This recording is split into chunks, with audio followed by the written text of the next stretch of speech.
Hello guys! Today I wanted to answer one of the questions that I received on one of my YouTube channel videos, and I realized that I haven't actually made any video on this topic specifically, and I've been talking about it many times. I received this question a lot of times, so I decided to just create a video where I share everything I know about this topic, and I hope that someone will find something useful in it. So I'm going to read the question. Hi Alina, what causes sleepy feeling to go away? I haven't felt it since the start of insomnia. I took antibiotics and didn't sleep for 3 days, then I panicked hard. Well, I really resonate with this experience. I can relate to that. My insomnia started also from taking antibiotics and having a side effect in terms of sleep disruption. And then later on, I kind of developed my obsession and fear around sleep and not sleeping. And so that's how my insomnia kind of like started. So I really understand this particular person. And now let's get to the topic of not feeling sleepy. This isn't something that every single person goes through, because I know that some people don't necessarily have that problem. Some people actually feel very sleepy, but still they struggle with sleep.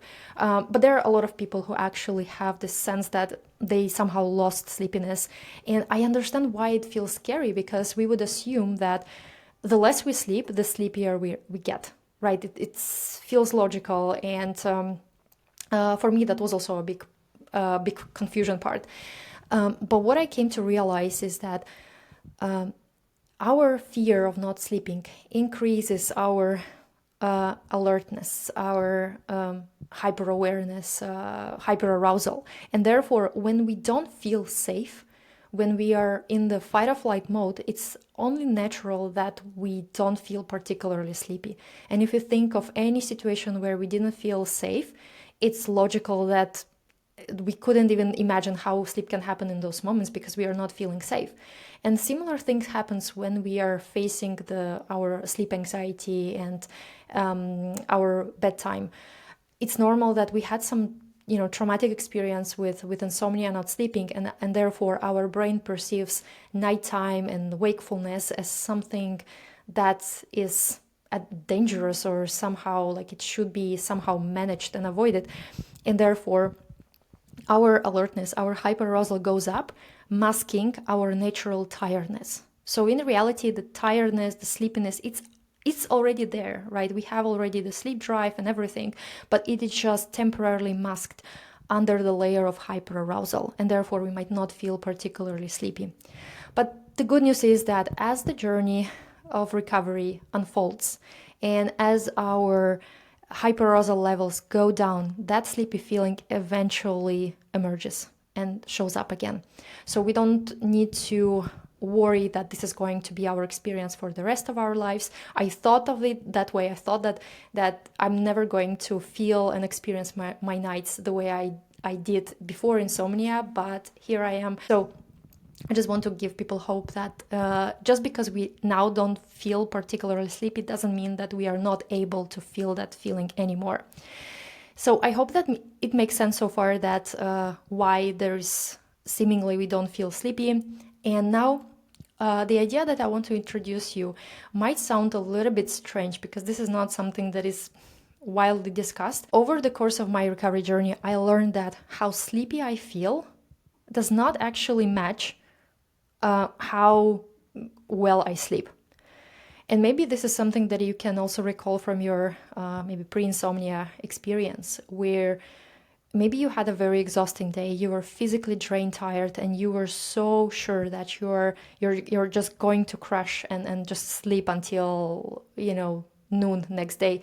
But the moment we get to bed, and then we feel all this tiredness, and that tiredness actually keeps us awake for some weird reason. And we think that like we are too tired to sleep. And this is actually quite common experience, even for people without insomnia, which also shows that just because we feel extremely tired, extremely sleepy, doesn't mean that our sleep must come instantly. And then there are other situations where we don't feel particularly tired or sleepy, but then we just don't worry about it. We just go to bed, and sleep somehow quickly finds us there. So when we start looking at those experiences, now we start seeing that maybe how sleepy I am right now does not actually predetermine what the night exactly is going to be like. And this can reduce so much pressure, because usually we feel like this sleepy feeling is something that is so important, that is so vital for us to fall asleep. Well, in reality, it's not really. Sleep can happen even when we don't feel particularly sleepy. Now, it doesn't mean that now we should force ourselves to go to bed when we don't feel like sleeping. That's not what I'm talking about. What I'm talking about is to lower the importance of how sleepy we are. Just not to see it as something that is super super vital for us to obtain and protect. Because here's the thing: sleepy feeling cannot be controlled. We cannot induce it at will. We cannot kind of like maintain it. And the more we try not to lose the sleepy feeling, actually more likely we are to feel more awake. And this is something that probably many people have experienced. I certainly did when I felt like, okay, I'm probably in the state that I would go to bed. And as I, lie down on bed, in an instant, I would feel wide awake, alert, and like I haven't been tired at all before. And of course, this experience is understandably frustrating. But the thing what made us so alert is that we are so afraid to not fall asleep quickly, and we are so pressured to make that sleepy feeling to translate into sleep that it unintentionally creates wakefulness in us and makes us feel more alert and more awake. But what I find helpful in approaching this kind of situation is, first of all, to lower the importance of sleepy feeling.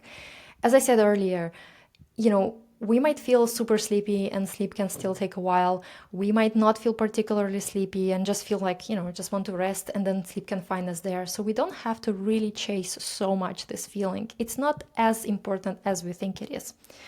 And even, for example, some people, let's say during the day, maybe they had lunch and then they are feeling very sleepy, right? So the sleepy feeling is very strong, but does it actually mean that they are ready for the full night's sleep? Not really. Usually that sleepy feeling evaporates throughout the day, right? And so the sleepy feeling is such a thing that it can fluctuate. It can fluctuate even within one evening. We might feel sleepy for some time, and then we feel less sleepy, then feel sleepy again, and so on and so forth. So this feeling is so flexible, so fluctuating. So we don't need to kind of like put all our eggs in one basket and feel like, oh my God, like feel sleepy, I have to do something. I have to preserve this feeling, right? So the less importance we give to feeling sleepy, the easier the night becomes overall. And another thing is to reframe how we think about going to bed. So let's say we go to bed, whether we feel sleepy or not. We just feel like I just want to rest and I just want to be in my bed, right? That's fine. We don't have to really wait until we are the right sleepy, in the right sleepy state. But what we can do, we can actually reframe the narrative about this. Instead of thinking of it like, okay, I'm going to sleep, I'm going to bed to sleep, we can think about it as I'm going to bed to rest. And whatever happens, happens. Rest is a much broader concept that doesn't necessarily include only sleep. We can rest even while being awake. So therefore, by changing the way we think about it and looking at it as an opportunity to rest, then the stakes kind of go down and we feel less pressure to sleep. And that's where sleep is most likely to find us eventually.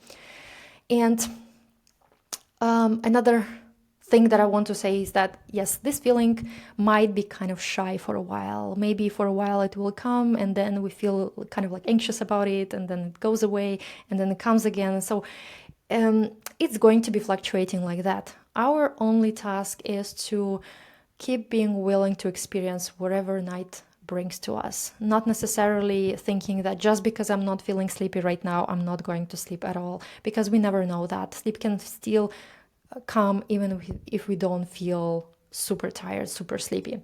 So lowering the importance, reframing how we think about sleep, and knowing that, eventually things kind of like resurface, meaning that when we no longer feel intimidated by this whole situation around night and sleep and wakefulness, then the lack of hyperarousal starts to unmask all the sleepy feelings, and then our experience starts to look more and more normal, like it used to look before. So I hope that this episode was helpful, brought to you some insights. I really wish someone has told me this when I struggled with insomnia and when I didn't feel sleepy and I felt there is something wrong with me. I really thought that something changed in my mind that makes me unable to feel sleepy anymore.